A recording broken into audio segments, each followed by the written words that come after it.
Jake Gutierrez has got the information. Ladies and gentlemen, after 12 rounds of championship boxing, we go to the scorecards. Judge Harry Davis scored the bout 114 to 111. Judge Kelly Zonachek scores the bout 115 to 110. And Judge Ted Ginza scores the bout 116 to 109.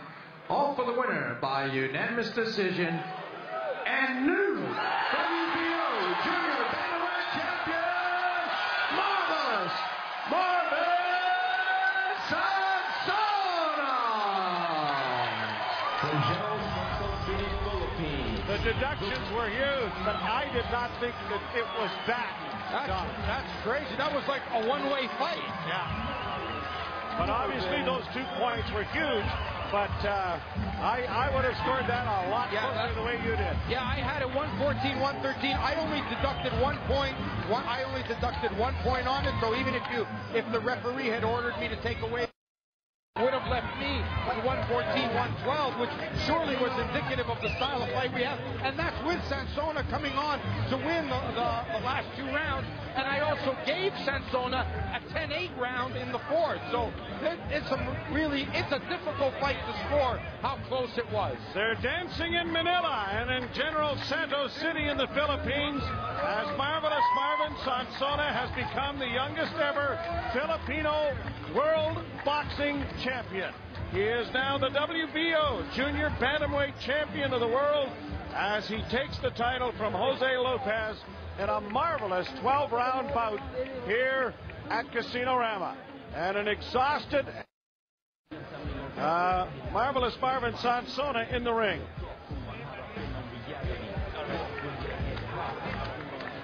All right, Alan, what a war. And what guts by Sansona and Lopez. What a fight. Yeah, I know. I remember talking to Graham Houston 2 days ago, and we were talking about this potentially being a Fight of the Year candidate. I think we got to put it up there as a definite candidate. What a fight. One of the best in Canada for a while. Absolutely. What can you say about Sansona? Here's a guy that everybody was doubting how he'd do in the later rounds against a veteran like Lopez, but he showed so much seasoning, power. He must be extremely proud.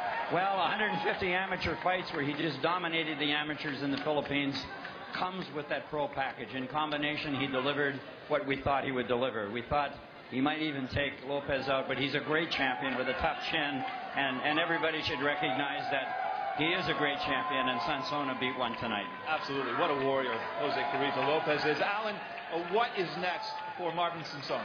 Well, we're going to huddle up with Jeff Craik and myself at the casino and look at our November dates, and there's nothing we'd like more than to step up Steve Molitor on the big stage and bring back Marvin Sansona to defend that title. So we'll talk about that, but that's a strong possibility. Absolutely. Thanks so much for your time, Alan. Thanks very much. All right, Steve, we get Steve Molitor in here. Steve, congratulations first off on your great victory, but talk about this main event. That was absolute warfare in the ring. Yeah, what a great fight. You know, I was telling these guys, it's got Fight of the Year candidate written all over it.